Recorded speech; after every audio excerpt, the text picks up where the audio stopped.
আজকে আপনাদেরকে খুব মজার একটা চিকেন রোস্ট করে দেখাবো।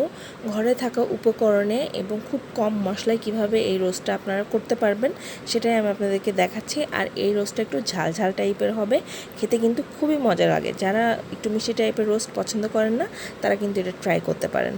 তো আমি এখানে প্রথমে একটা পুরো মুরগি নিয়ে নিয়েছি আর একটু ছোট পিস করে কেটেছি। দিয়ে দিচ্ছি 1 চামচ করে আদা রসুন বাটা, সামান্য একটু হলুদের গুঁড়া জাস্ট ফর কালার, আর দিয়ে দিচ্ছি 1 চামচ মরিচের গুঁড়া। দিয়ে আমি খুব ভালো করে এটাকে ম্যারিনেট করে লবণ দিয়ে দিচ্ছি, দিয়ে ম্যারিনেট করে এটাকে আমি রেখে দিব 1 ঘন্টার জন্য, মিনিমাম 1 ঘন্টা। যদি একটু বেশি সময় রাখতে পারেন কোনো অসুবিধা নেই, রেখে দিব। দিয়ে পরবর্তী স্টেপে চলে যাচ্ছি। এখন আমি প্যানে তেল দিয়ে দিয়েছি, দিয়ে 1 কাপের মতো পেঁয়াজ দিয়ে দিচ্ছি বেরেস্তা করার জন্য, কারণ এই রান্নাটাতে বেরেস্তা দিয়েই করা হবে এবং বেরেস্তাটা লাগে। তো আমি বেরেস্তাটা করে উঠিয়ে নিচ্ছি, আর ওই তেলের মধ্যেই যে মুরগিটা ম্যারিনেট করা ছিল সেটা দিয়ে দিলাম। দিয়ে একটু ভেজে নিব, মানে এক পাশটা 2-3 মিনিট হলে ভাজা, অপর পাশটা উল্টে দিয়ে আবার 2-3 মিনিট ভেজে তুলে নিব। তো আমার মুরগিগুলো ভাজা শেষ, এখন আমি এগুলোকে উঠিয়ে নিচ্ছি। আর ওই তেলের মধ্যেই জাস্ট 3-4টা এলাচ আর 2-3 টুকরা দারুচিনি দিয়ে, এই মশলা আর কোনো মশলা দিব না। এখানে 1 টেবিল চামচ করে আদা রসুন বাটা দিয়ে দিলাম, দিয়ে একটু ভেজে নিচ্ছি তেলের সাথে।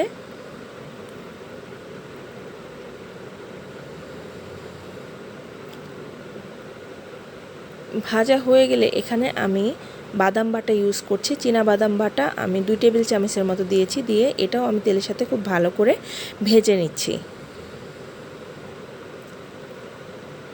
তো ভাজা হয়ে গেলে এখানে আমি দিয়ে দিব ভরে ভরে 1 চামচের মতো লাল মরিচের গুঁড়া।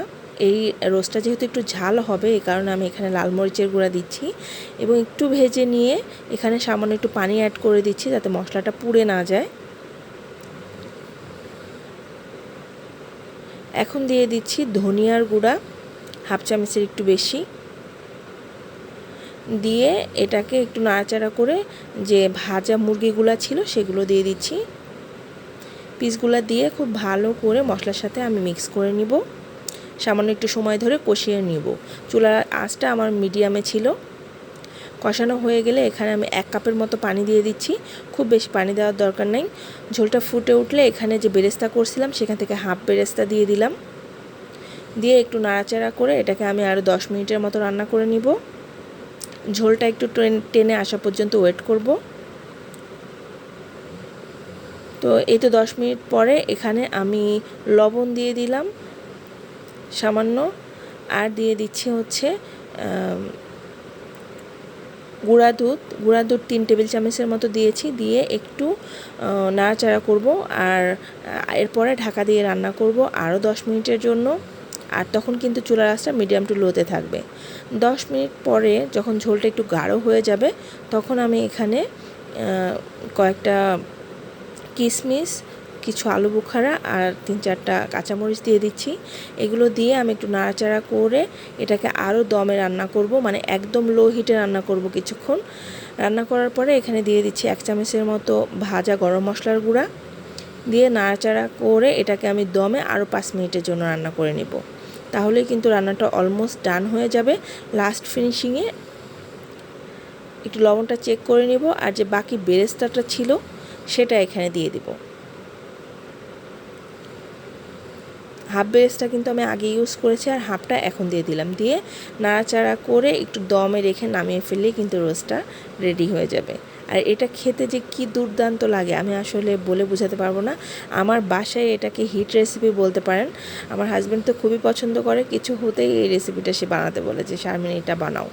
তো যাই হোক, আপনারা বাসায় অবশ্যই ট্রাই করবেন। আর ঈদে মেহমান আসবে তো অবশ্যই সবার বাসায়, তাদেরকে করে খাওয়াতে পারেন। তারা কিন্তু এক বাক্যে বলবো অনেক মজা হয়েছে, কিভাবে রান্না করেছেন।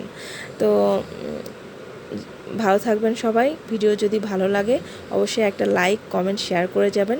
আমার পেজটিকে ফলো করে রাখবেন, আমার চ্যানেলটিকে সাবস্ক্রাইব করতে ভুলবেন না। আল্লাহ হাফেজ, আসসালামু আলাইকুম।